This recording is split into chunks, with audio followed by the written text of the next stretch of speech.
Get his show back on the air, and it had left NBC, and so he was going to try the new radio network. Well, was he on CBS? Such as it was.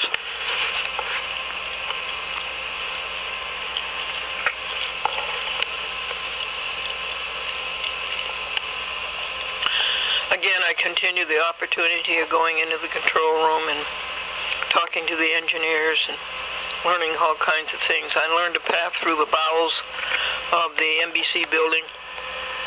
You followed it through and there were all kinds of things stored there. And you came out into the master control of the NBC radio network. Dong, dong, dong. And I actually saw them ring those chimes by hand.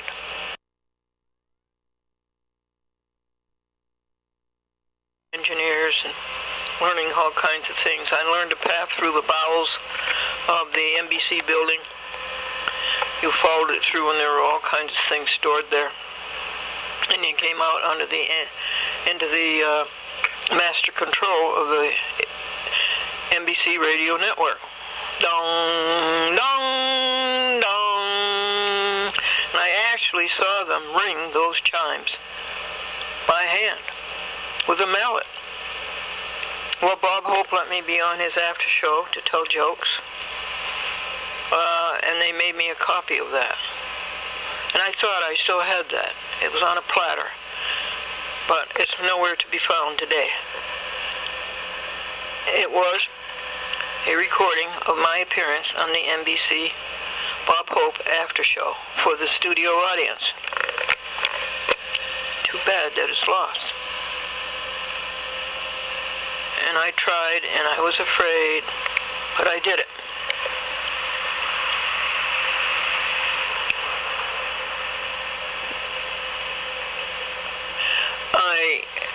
I want to tell you that we would read the script for the You Bet Your Life, Groucho Marx, and that script had in it the so-called ad-libs. The ad-libs of Groucho Marx were right there. I was there when the NBC television network, they weren't doing anything in Hollywood much. It was all from New York. So they were having this big show come out from New York that originated in New York on the NBC television network. No, it originated in Chicago. And they brought it out to Hollywood, and they set up Studio D, which was Groucho Marx's studio where he did You Bet Your Life. And guess what the show was? Kukla, Fran, and Ollie. Yes. The puppet. The dragon. And Fran Allison. Oh, Fran Allison. And here was the studio, huge studio, Studio D. And that little puppet stage was set up in it.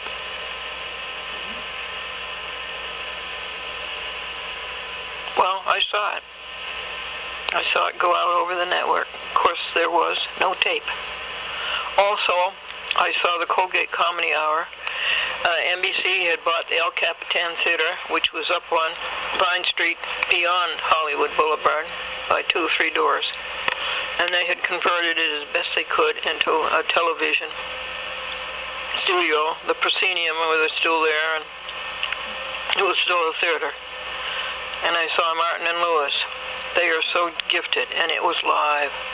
Imagine those people being able to go on television live. Well, they did it, and they did it well. And then the next week it would be Eddie Cantor. And it was soon before he died. And then the next week it was Kay Ballard and a lot of a variety show, not people with second-rate, second-class names. And what was the fourth one? Colgate Comedy Hour. Oh, Abbott and Costello, live. And it started at 5 o'clock in the afternoon, so they would reach the East Coast live at 8 p.m. I was very interested to see how New York dominated the Hollywood scene, because after all, that's where Wall Street was and where the money was. I also saw Dinah Shore start up a 7 o'clock show, See the USA in your Chevrolet, America is asking you to call. And I watched that, and that was live. It was also the time of John Cameron Swayze and the NBC Nightly News. And Timex watches. Or was it? Or was it just see? Anyway, it was the news at 7 o'clock. John Cameron Swayze, sponsored by Timex, where he dropped the watch into the water glass and takes it out and still says, still ticking. It was the time of Steve Allen, too, I believe. Or was that a little later on the Tonight Show? It was the time of Dave Garroway on the Today Show. I saw Marilyn Monroe come in and be on the Tallulah Bankhead Show, which was live radio on Sunday afternoon. The big show. Poor, sad, unhappy people. Oh, yeah. And they didn't have the answer. Nobody showed them the answer. You're so unhappy. So, after a little while, in the first part of 1953, I was asked to leave. I guess it was my activity going around seeing so many shows. But I still did my work.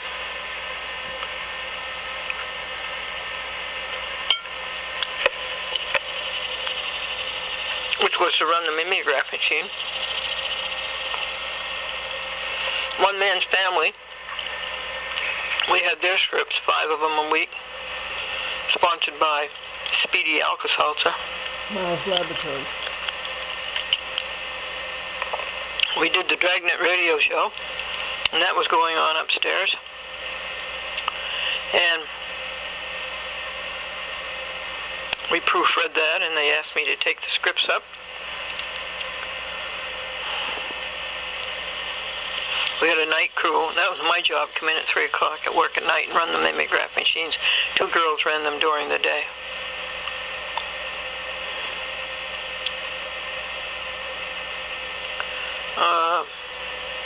One night, I was taking a script up to the studio, and there at the landing there was a canteen machine, you know, a candy bar machine. And here this man was kicking it, and he said to me, I put my nickel in there and I didn't get my candy bar. Imagine, a candy bar was a nickel then. That man was Robert Young. Yes, Father Knows Best, Robert Young. Dr. Marcus Welby, Robert Young. He is extremely good looking, and he's very personable. And then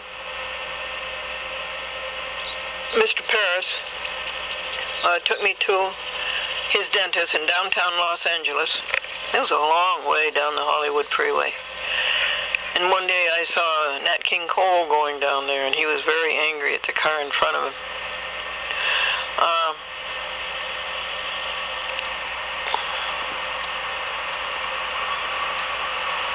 Quite in contrast to his soft voice and his singing.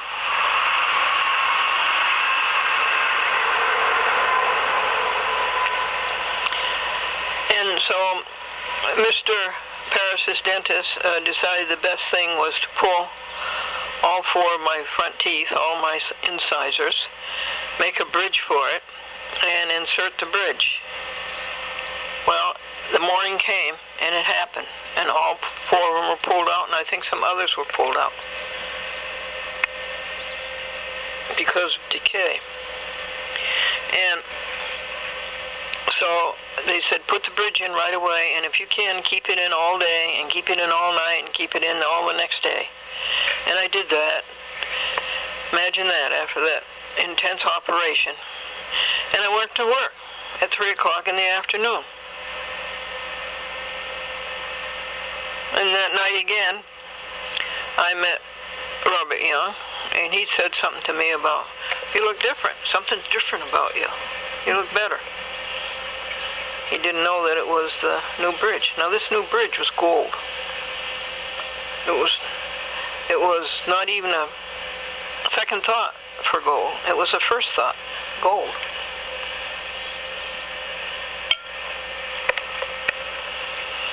And that was when? 1953.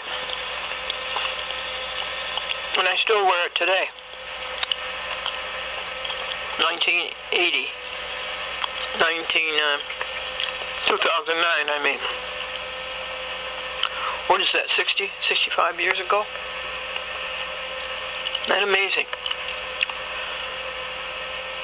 Then I took a job with the National Association of Broadcasters, sending out form letters to their members, and their office was stationed at KMPC, a radio station, a local radio station. The Jack Webb people were very, very nice to me.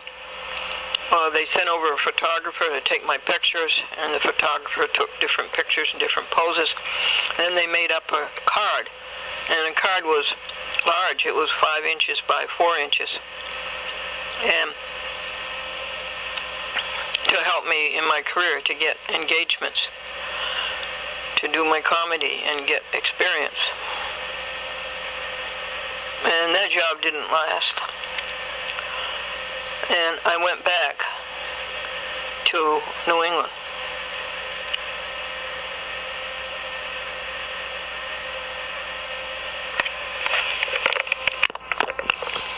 Miss Thornton was her name, the lady who was so nice and for whom I could have done so much more that I didn't do.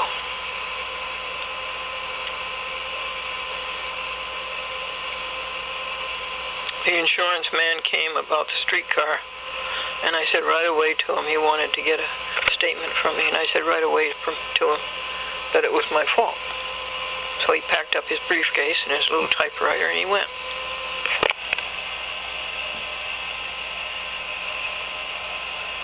They were happy they weren't going to be sued. But I didn't know those things. Before we left, I learned later, though. Miss Thornton made us Scotch cones, and I remember Mr. Paris was invited to have them come and eat in her elaborate dining room, her elaborate home, her elaborate living room, and her great big kitchen. I do not remember how I came back in that spring. So, what year is it? 1953. And I am 25 years old. And I come back to Springfield.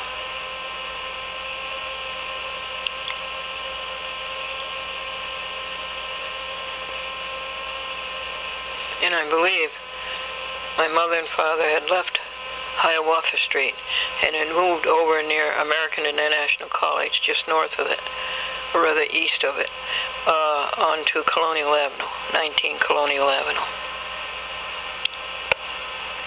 And so there I'll try to pick up what happened that summer. I'm going to try to do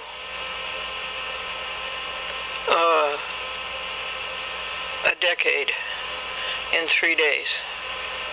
The first day I'll do like 51, 52, 53, 54 as I did today. And then the next day I'll do like 55, 56, 57, and then the third day I'll do 58, 59, 60, and try to do a decade in 3 days. Well, I can't leave this morning until I finish out 54. Okay, we have to finish out 54. So I was at this, and then we went into Just a second, please, folks. spring.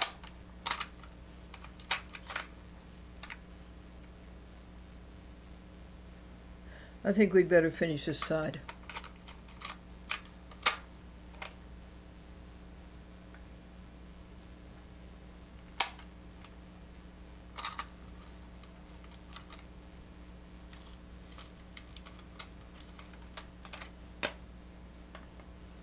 A label got jammed into the, okay.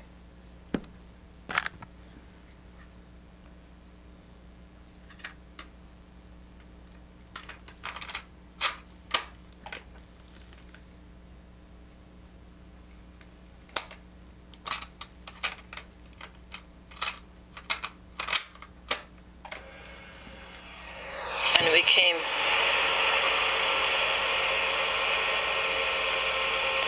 where did I leave it? In the summer of 54? Spring. Okay, my parents again let me bounce back. And I guess I was going with Philip still. By then Philip was out of the Air Force and he was working in the Armory as a mathematician. Springfield Armory. Actually as an actuary, you know, and so he did all right with his mathematics. And I started writing a TV show. There was a bedroom on the second floor. My mother rented the apartment on the second floor and an apartment on the third floor. And my mother and father had the ground floor. And it was a big house. And there was a little bedroom up there on the second floor, the top of the stairs to the left. And I went in there. I stayed alone with God. And I wrote a TV show. And it was called Glendora and Her Picture Party.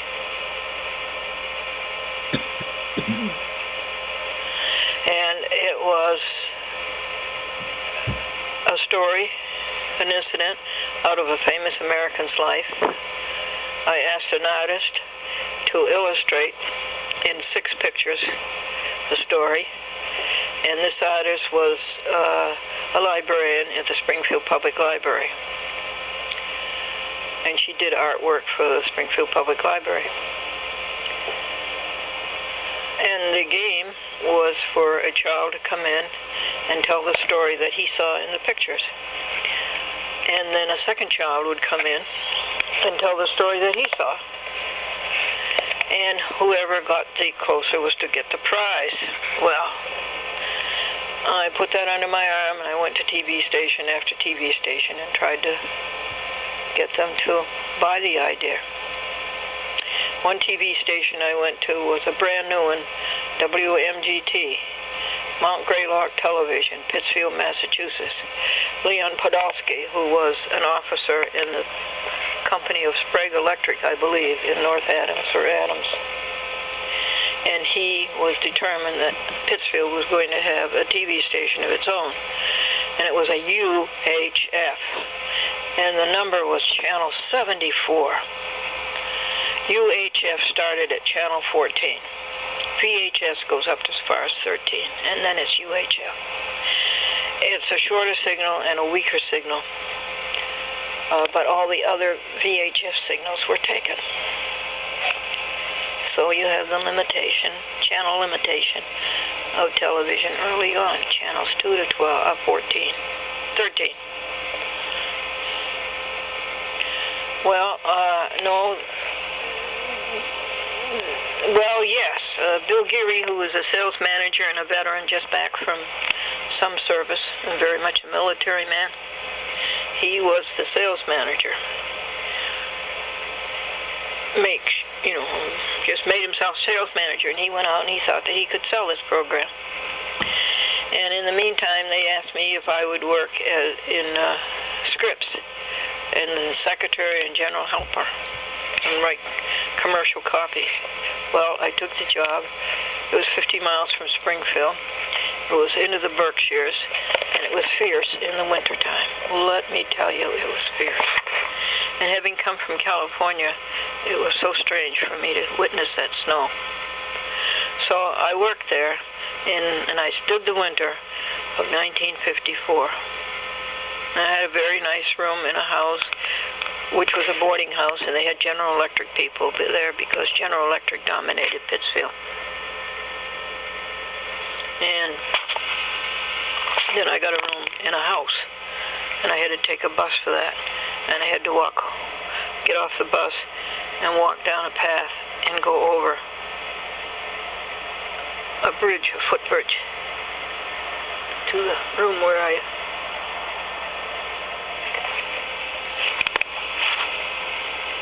engaged. And now we're into the spring of what? Philip Davis got an appointment at MIT, Massachusetts Institute of Technology, prestigious.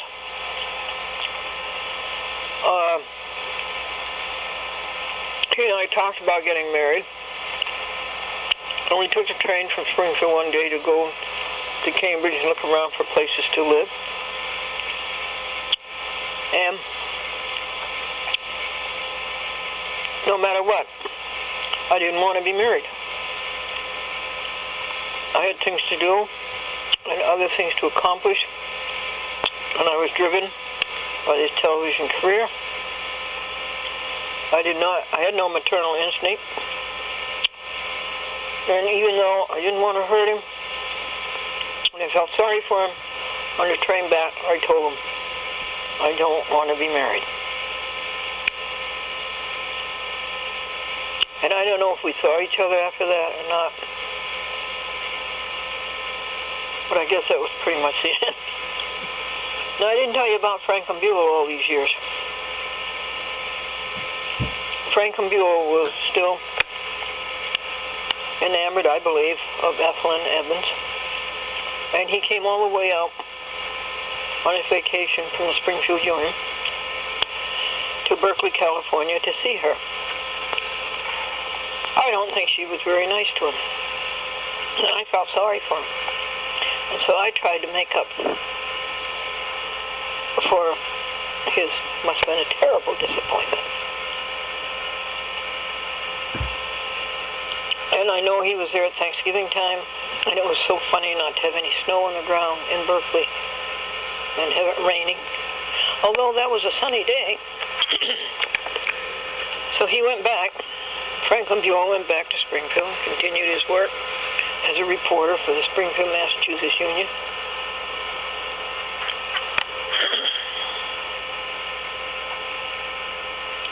And he would go to my mother's house practically every Tuesday morning and have tea with my mother. My mother was very cordial, and she was very, very well liked by people like Franklin. She had numerous friends. She had a great personality, as did my father. And so Franklin would come and have tea all those years. That whatever happened to Lynn, I don't know. And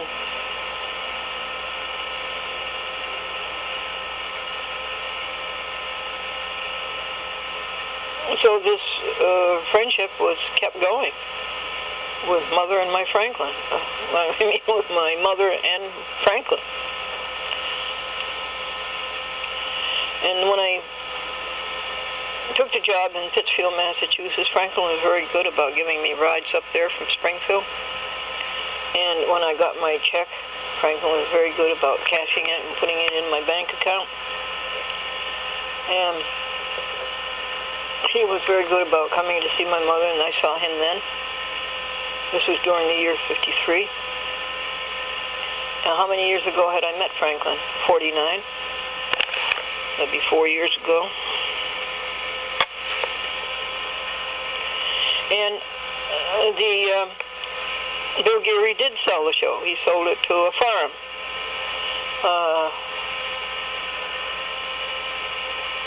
Some farm in Vermont, straight above Pittsfield, Massachusetts. What would that be?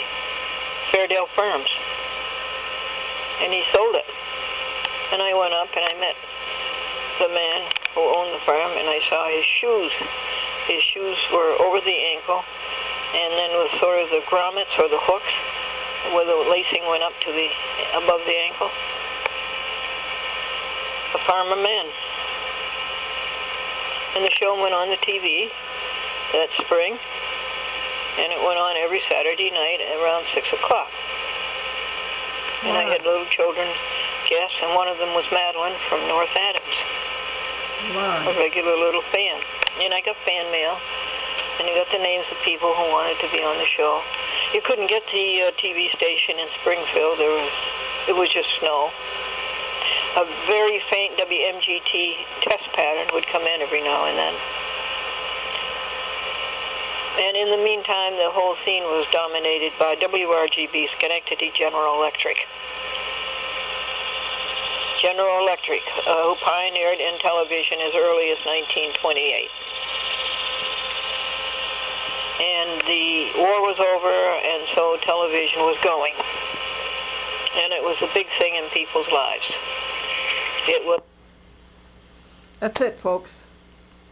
That's it. Next month, we'll pick up on the other side of this audio cassette. And then there's one other audio cassette, 2 other sides, and it will be done. Will you please videotape your autobiography? Please.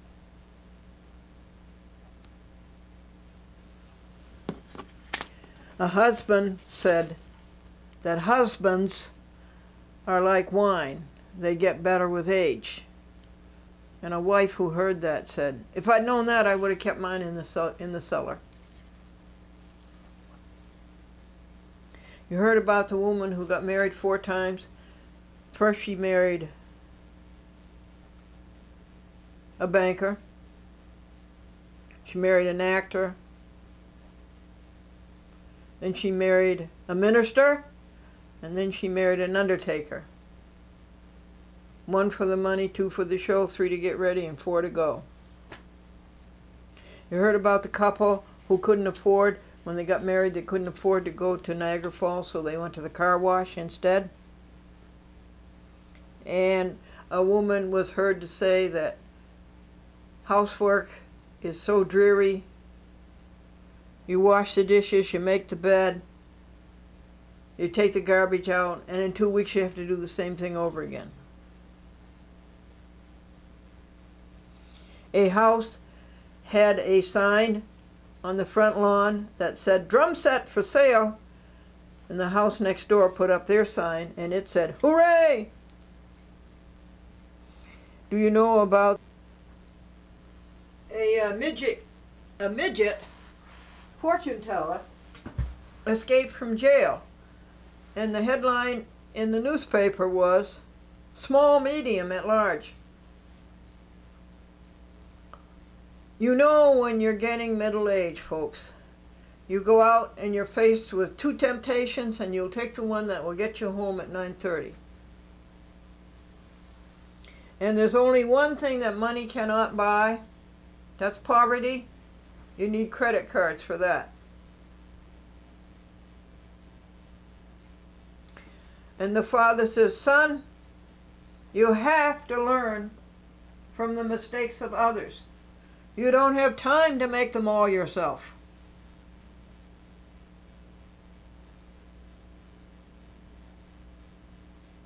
And I don't know how you can teach children the value of money. You can't even teach Congress that. And poverty is hereditary. You get it from your children. And one man said the state of his finances was liquid assets. Everything was going down the drain. And an earthquake is 2 massive forces pressing against a fault. It's like being caught between your wife and your mother-in-law.